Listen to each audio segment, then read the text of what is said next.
Thank you, Mr. Chairman. I want to thank you for your leadership.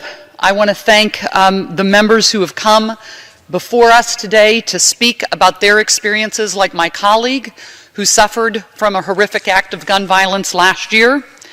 I also want to speak on behalf of the thousands of students who stood up all around the country. They have asked us to take action to address gun violence. Our children do deserve to be safe while they are at school, to feel safe and to be safe. I'm the mother of a teacher, sister of a teacher, and daughter of a new teacher. We want our schools to be safe. We in this country have focused on violence in our communities for a very long time. When I was deputy mayor of Indianapolis in the late 90s, we were very focused on reducing gun violence and homicides of all kinds in the city of Indianapolis. Later, as U.S. Attorney in the Southern District of Indiana, I led what was called Project Safe Neighborhoods, which I understand that Attorney General Sessions is reinvigorating to reduce the gun violence in all of our communities, which includes our schools. As our colleague from Florida just said, this is a very complex problem.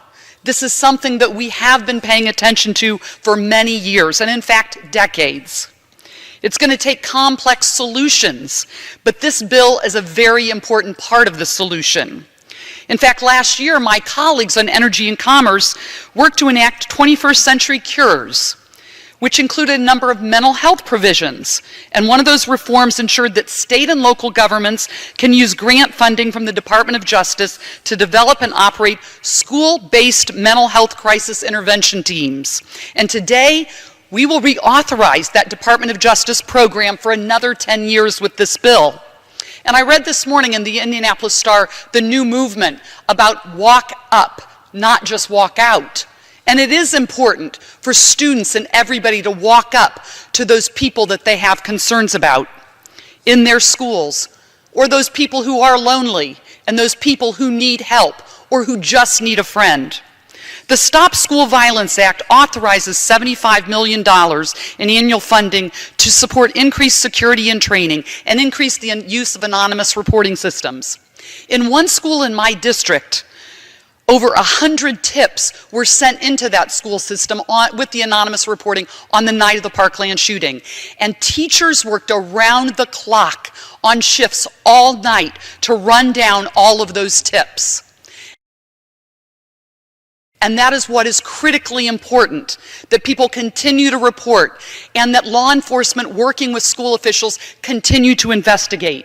These tips come from outside the school, they come from inside the school. This is critically important. They come from social media, they come from conversations. It is important to share.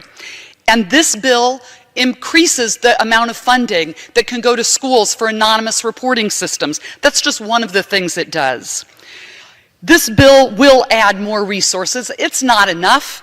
I'm not saying that it is enough. It is one of the many steps. And in fact, in this appropriations bill, I want to encourage my colleagues on the Appropriations Committee to continue to increase funding for school safety and mental health programs in the omnibus bill and in budgets going forward.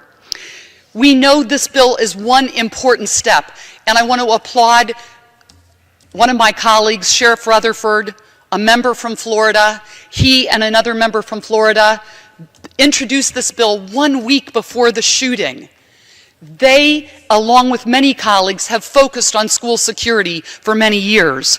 We do have to do more. This is an important step. It's a critical step. And when men like Sheriff Rutherford have devoted his life to protecting and serving his community and his schools in his community, we need to listen to him.